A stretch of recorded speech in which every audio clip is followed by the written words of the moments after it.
Good morning, Tokyo, or more appropriately, good morning, Yokohama. I've come down to Yokohama for the day. I've literally just come out of the station, which I think this map is telling me is here. This is where I am. I don't know anything about Yokohama yet. I haven't looked at a map. I've looked briefly at Lonely Planet about what's here. I think what I want to do is go down to here, which should be Yamashita Koen, Yamashita Park, and then I want to work my way along back to here and across down to here and then back onto one of the stations up here somewhere and then off we go again. What direction to go in is the next question. Marine Tower Maya. Maybe if I look for this, I can see a tower. We'll be heading in the right direction. I am literally that far from where I was just recording that exit from the station, and I've come around the corner and I think I found the tower I was looking for. The Yokohama Marine Tower. Here we are climbing the Yokohama Marine Tower. Where are we? This out here is Yamashita Park. It's reclaimed land that was created from all the rubble in the city when it was kind of decimated in World War II. I think the nicer part of it is over there. So Yokohama has a history as one of Japan's earliest open ports to the west. At around about the same time as it all happened in Nagasaki. You can see there's a huge port area there, starting from down here pretty much and going all the way out and over there. So when that Commander Perry guy went to Nagasaki and forced peace on them, opened the ports and let's have a peaceful arrangement, otherwise we will go to war with you, basically. They came up the water and did the same thing here in Yokohama. In the giant 1923 earthquake, most of the city was actually destroyed, so there's not a great deal of the old Yokohama left. And then in 1945, a lot of it was also destroyed during World War II, and so this portion of Yamashita Park is all reclaimed land that they decided to reclaim all the way out to there, to the rest of the port area over here. That's all reclaimed land as well from the rubble of the war. It's a lovely view up here. There's another tower over there. We might climb that as well, because I've developed a bit of an obsession for towers, I think, while I've been here.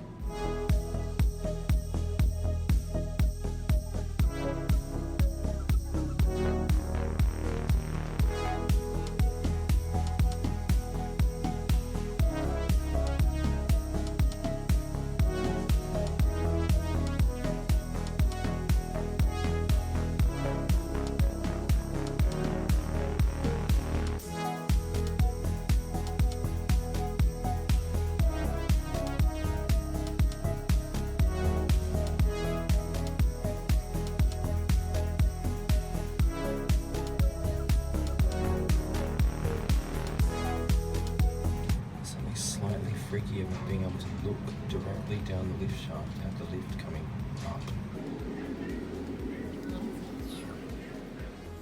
This is a curiously Japanese thing. Wherever you go, they have memorial stamps. You get like a little card like this, and there's a stamp there that you can stamp on it. It seems to be in virtually every touristy type place I've ever been in while I've been here. Very Japanese. I've never seen it anywhere else. So this gorgeous little oasis in the middle of a big city is the payoff for the 120 odd steps we had to climb to get up here. But you know what? If those old blokes can do it and they've just got a bit of a puff on at the top of it, then anyone can do it, right? This country is seemingly full of quite elderly people who manage somehow to remain reasonably physically active, in the sense that they walk around and they climb stairs and they get about. I've only seen a couple of motorized buggies around the place. And this is just beautiful. The colors in here are so subtle. Purples and violets and pinks.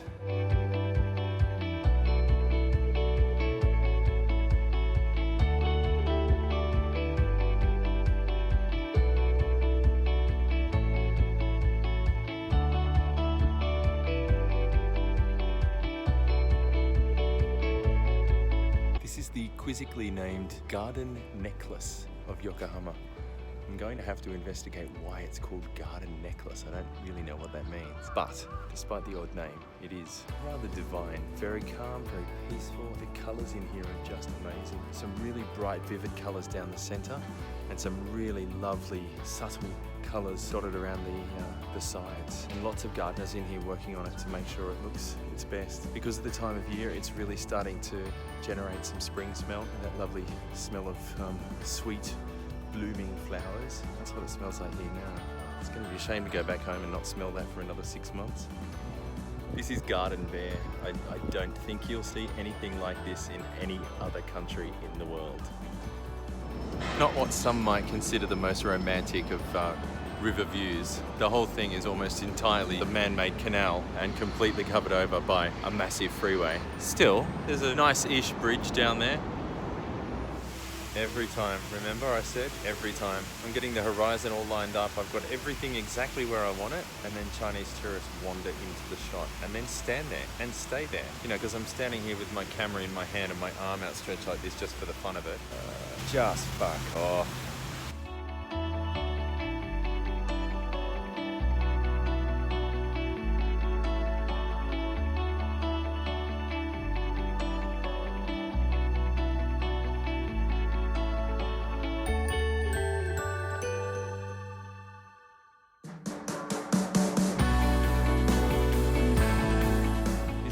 Part of the city makes a huge reference to its Western influences. This building behind would actually be one of the biggest references, but sadly it's completely covered for renovation. However, this area down here is the old wharf area, and the red brick warehouses over there are a massive reference to the Western past, the Western influence on the ports here in Yokohama. This is very much like other cities around the world where the old port and industrial areas have been reclaimed and turned into public space. Down here there's a whole lot of brickwork and whatnot, which is the footprint of buildings and structures that used to be here. Over there is an old railway bridge that's been turned into a pedestrian bridge. Over here are the red brick warehouses that have always been there as the original part of the docks. It looks really nice. The way they've done it is very understated. Some cities go way overboard with all of this stuff, but this is just really quite nice. It's very tasteful.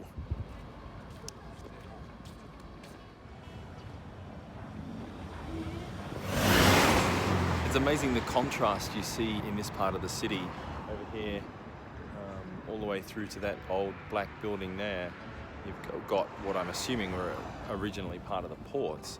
And then all you got to do is swing back over here and it's all just modern. It's the big wheel thing and that crazy thing there, wherever it is. All the modern is over there and the old is over here. It's such a massive contrast because that's all just old and run down, but you kind of hope that they keep it just as a symbol of the past, because it's not just that stuff there that should be kept as a symbol of the past in any of our cities, because we're going to get to a point in the future where we've got lots of stuff saved from the early 20th century and from before then, but there'll be nothing saved from the early and mid 20th century. There'll be nothing from the 1930s or 40s or 50s or 60s, because at some point someone thought, oh no, that's too old, let's tear it down. It'll never have the significance of those. That's sad, because what happens when those buildings from the 1960s are 80 years old or 100 years old? There won't be anything around. I hope they do something to retain those buildings. This thing is truly huge and quite scary. It also has a roller coaster in front of it. There it goes. Maybe because they're quiet by nature, that is the quietest roller coaster I've ever seen. They didn't make any noise at all. This is Yokohama Cosmoworld. It looks like it is a collection of that. That is separate to this. The pink one seemingly goes all the way around. Those things are coming down and landing in the water. The reason I've realized everyone is so quiet is that there's not actually anyone on them. They're just pushing them around the system. I'm gathering today is not a very big day for anything in Yokohama, but there are some people lined up to go on this. And that is probably one of the biggest big wheels I think I've ever seen. This is the Cosmo clock. Here's the view from having just stepped into the gondola.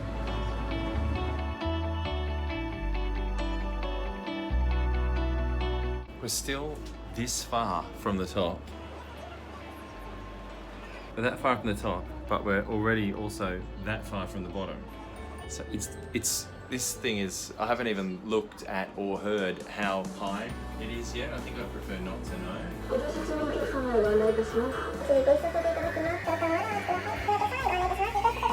That's the message we were told we'd get whenever they have to stop the wheel to let a physically a handicapped person to get on or off, or an old person, or someone who's slow. If the gondolas were all full, they would fill 480 people. It's the world's largest giant Ferris wheel equipped with a clock. That's a claim to fame, isn't it? That's why it's called Cosmo Clock, apparently. Here we are, right at the top of the Cosmo Clock. Fantastic.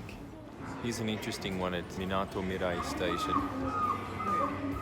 So it sounds like there's seagulls over there, right?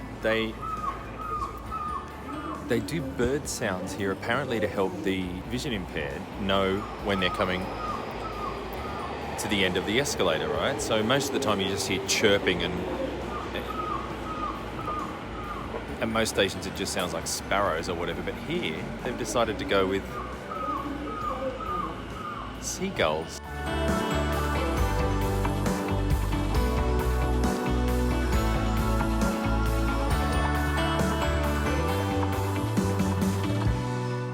I think it's seagulls. It makes a nice change.